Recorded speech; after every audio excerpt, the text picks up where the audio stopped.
The number boys have arrived. And with it, we have a degenerate new strategy revolving around summoning utopic Zexal. And a lot of you might be thinking, how the heck am I going to beat this thing? Don't worry, your boy's got you covered. I'm going to take you from sad to Chad.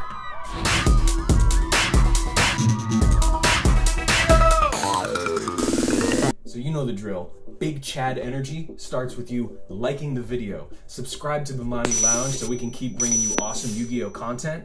And after that, there's nothing left to do. You got it. You got the Chad energy. All right. Summoning utopic Zexal is not a new thing. It's definitely happened before in the metagame, and the same old ways that we dealt with it back then still apply now. Forbidden Chalice is one of my all-time favorite cards, and it is one of the best ways of dealing with the Zexal once it's on the field. In a lot of ways, it's even better than Infinite Impermanence. Now, why do I say that? Infinite Impermanence requires you to control no cards in order to activate it from your hand. So a good player can play around that by simply just waiting until you activate any card and then chaining the Zexal. Forbidden Chalice has no such restriction. So you can play freely, and as soon as they think they have that window of opportunity to activate, then you can just go ahead and chain your Forbidden Chalice. You good to go. It's worth mentioning that there is actually a new problem with Infinite Impermanence and Forbidden Chalice, specifically when you're playing against Numeron Eldlich. So what they're going to be able to do is they'll have the Scarlet Sanguine and the Conquistador in their back row.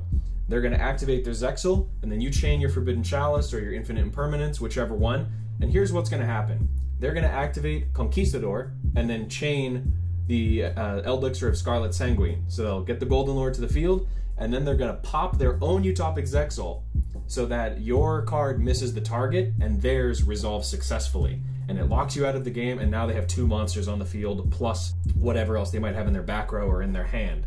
So I'm actually going to say Chalice and Impermanence are not the best options, weirdly enough. But there are some better ones out there. And I'm just going to go ahead and say it. Good old Cyphering Gear Gamma. This boy is too strong. He's going to negate the Zexal, destroy it and get it off the field, and you get 2 free monsters for your troubles, and one of them is a tuner. So that's free noodle fiber, my guys. Let's go. I do want to give an honorable mention to a couple of cards here.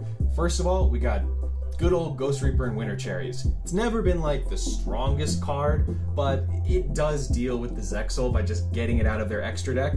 They'll still be able to do other stuff with the monsters that they're summoning, like they can still make the Mega Clops, or they can like go into an Avermax or an Appaloosa or something like that. So it doesn't deal with the real problem, but if you're just like super hard hating on utopic Zexal, I guess Winter Cherries is a way you could go.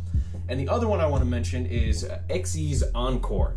This is a card that kind of saw play when Rongo Bongo was in the format. It just like detaches all the materials, sends it back to the extra deck, and then summons the materials back. And you can't respond to it, neither player can respond to it actually. So it is a pretty strong option because you have player priority in your draw phase. If you rip that off the top, then you can just, you know, disassemble the whole thing, and then they get their monsters back. So I mean, it's an okay option because it gives them their monsters back. I'm not going to recommend it personally, but I just thought I'd throw it out there as an option. Here we go, boys. Best way to deal with Numerons. Stop them from summoning the Zexal in the first place. How do we do that? I mentioned Winter Cherries, but actually one of the other Ghost Girls is a much better way to go if you ask me. Ghost Ogre and Snow Rabbit. Classic.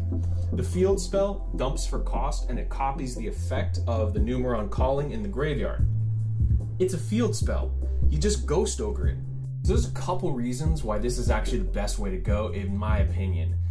Number one, Numeron Network is a hard once per turn effect, so they can't just try to activate another one like, you know, in the Spiral Tier 0 days, they can just activate another resort. You can't do that with Network.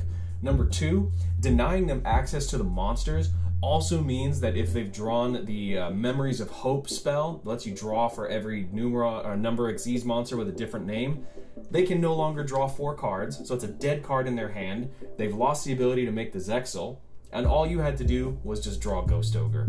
It's pretty simple. So guys, those are my recommendations for how to beat the Numeron engine. Thank you so much for watching. If you learned something today, or if you like the content, give us a thumbs up, and if you have any other suggestions, or if we missed anything, go ahead and let us know down in the comments below.